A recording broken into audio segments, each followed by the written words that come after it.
എല്ലാ പ്രിയപ്പെട്ടവർക്കും ഈ സായാഹ്ന സന്ദേശത്തിലേക്ക് സ്വാഗതം. ഫ്രഞ്ച് ചിത്രകാരനായിരുന്ന പിയറി ആസ്റ്റേ റിനോയർ അദ്ദേഹത്തിൻ്റെ ജീവിതകാലത്ത് വളരെയധികം മനോഹരമായ ചിത്രങ്ങൾ വരച്ച വ്യക്തിയാണ്. അദ്ദേഹം ഒരു വലിയ പ്രതിഭയായിരുന്നു. അദ്ദേഹത്തിൻ്റെ ചിത്രങ്ങൾക്ക് ആവശ്യക്കാർ ഇന്നും ധാരാളമാണ്. കാരണം എന്താണെന്ന് ചോദിച്ചാൽ, അദ്ദേഹത്തെ സംബന്ധിച്ചിടത്തോളം ഒരു ചിത്രകല അദ്ദേഹത്തിന് ശരിയായ രീതിയിൽ അത് സുഖമായിട്ട് കൊണ്ടുപോകാനായിട്ട് വലിയ ബുദ്ധിമുട്ട് അനുഭവിച്ചിരുന്നു. കാരണം ഒന്നാമത്തെ അദ്ദേഹത്തിൻ്റെ ആരോഗ്യസ്ഥിതിയായിരുന്നു. രണ്ടാമത് അദ്ദേഹത്തെ എഴുന്നേറ്റ് നിന്ന് വരയ്ക്കാൻ സാധിക്കുമായിരുന്നില്ല. കാരണം എന്താണെന്ന് ചോദിച്ചാൽ, അദ്ദേഹം പലവിധ രോഗങ്ങളിൽ പിടിക്കപ്പെട്ടിരുന്നു. എഴുന്നേറ്റ് നിന്ന് ചിത്രരചന നടത്താൻ അദ്ദേഹത്തിന് കഴിയുമായിരുന്നില്ല. അത്രത്തോളം വലിയ മാരകമായ വേദനയാൽ അദ്ദേഹത്തിൻ്റെ ശരീരം അസകലം എപ്പോഴും അനുഭവിച്ചുകൊണ്ടിരുന്നു. അതുകൊണ്ടും മാത്രം തീർന്നില്ല, അദ്ദേഹത്തിൻ്റെ കൈവിരലുകൾ യഥേഷ്ടം ചലിപ്പിക്കുവാനോ അതുകൊണ്ട് ചിത്രം വരയ്ക്കുവാനോ ഉള്ളതായ വലിയ പ്രയാസം അദ്ദേഹം അനുഭവിച്ചു. ഇതിൻ്റെ എല്ലാം മധ്യത്തിലാണ് അദ്ദേഹം ചിത്രങ്ങൾ രചിക്കുകയും ആ ചിത്രങ്ങൾക്ക് ലോകോത്തര നിലവാരത്തിലേക്ക് അത് ഉയരുവാൻ ഇടയാവുകയും ചെയ്തത്. ഒരിക്കൽ അദ്ദേഹം ഇങ്ങനെ ചിത്രം വരച്ചുകൊണ്ടിരിക്കുകയാണ്.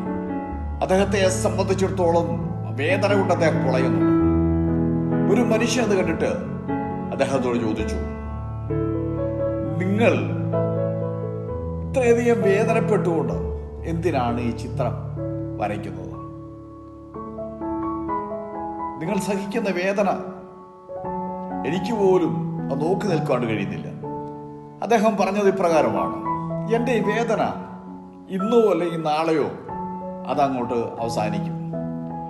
പക്ഷേ എൻ്റെ ഈ വേദനയിൽ നിന്ന് ഉരുത്തിരിയുന്ന ഈ ചിത്രങ്ങൾ, അതിൻ്റെ സൗന്ദര്യം ഒരിക്കലും മാറുന്നതല്ല. അദ്ദേഹം പറഞ്ഞത് വളരെ വാസ്തവമായിരുന്നു. അദ്ദേഹം 1919 78-ാമത്തെ വയസ്സിൽ അദ്ദേഹം മരണപ്പെട്ടു. എന്നാൽ നൂറ്റാണ്ടുകൾ, ഏതാണ്ട് 100-ലധികം വർഷങ്ങൾ പിന്നിട്ടിട്ടും അദ്ദേഹത്തിൻ്റെ ചിത്രത്തിൻ്റെ പ്രിയം കുറഞ്ഞിട്ടില്ല. ഇന്നും ആവശ്യക്കാർ നിരവധിയാണ്. ഞാൻ നിങ്ങളോട് പറഞ്ഞത്, വേദനയിൽ നിന്ന് ഉരുത്തിരിയുന്ന ഏത് സൃഷ്ടിയും എന്നും നിലനിൽക്കും. അതിന്റെ സൗന്ദര്യത്തിന്റെ മാറ്റു കുറയുവാൻ പോകുന്നില്ല.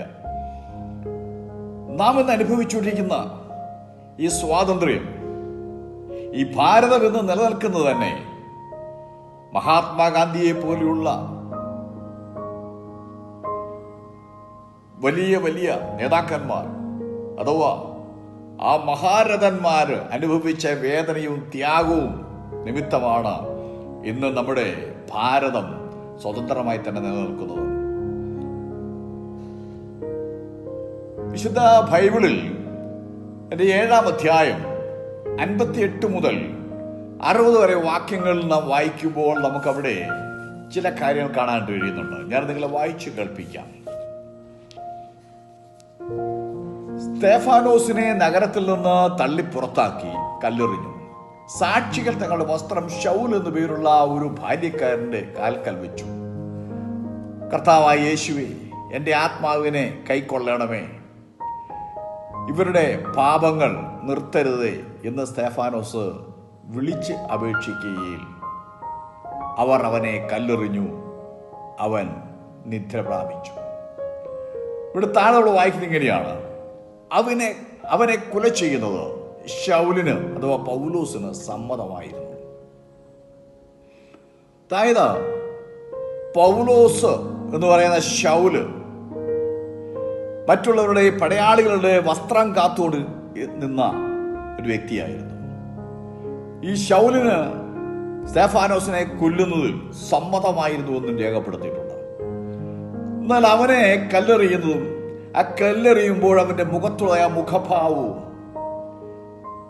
അവന്റെ ആ തീഷ്ണതയും യേശുവുള്ള ആശ്രയവും തന്നെ കല്ലെറിയുന്ന വ്യക്തികൾക്ക് വേണ്ടി പ്രാർത്ഥിക്കുന്നത് കണ്ടുകൊണ്ടാണ് പൗലോസിന് തൻ്റെ ജീവിതത്തിൽ രൂപാന്തരം ഉണ്ടാകുവാൻ ഇടയായത്. ഞാൻ പറഞ്ഞത്, വേദനയിൽ നിന്ന് ഉരുത്തിരിയുന്നതൊന്നും നഷ്ടപ്പെട്ടു പോവുകയില്ല.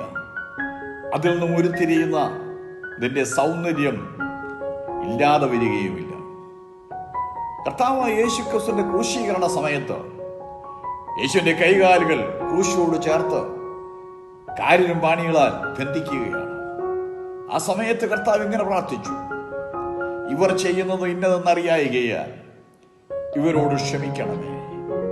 ഇതെല്ലാം കണ്ടോണ്ട് നിന്നതായ ആ ക്രൂശീകരണത്തിന് എല്ലാവിധമായ കാര്യങ്ങളും ചെയ്തു കൊടുത്തതായ ശതാധിപൻ ഇപ്രകാരം പറഞ്ഞു, ഇവൻ നീതിമാനായിരുന്നു സത്യം.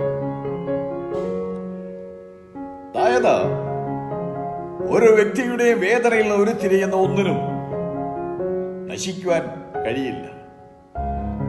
ആകയാൽ യേശു ക്രിസ്തുവിന്റെ ആ കാൽവറി യാഗത്തിൽ തന്റെ വേദന ഉരുത്തിരിഞ്ഞതായ മാനവജാതി ഇന്നും ഓരോ ദിവസങ്ങൾ ചെല്ലുന്ന ലക്ഷക്കണക്കിന് പേരാണ് ആ ക്രൂശിലെ ത്യാഗത്തിലും ആ ക്രൂശിന്റെ സ്നേഹത്തിലും പിടിക്കപ്പെട്ടവരായി തീരുന്നത്.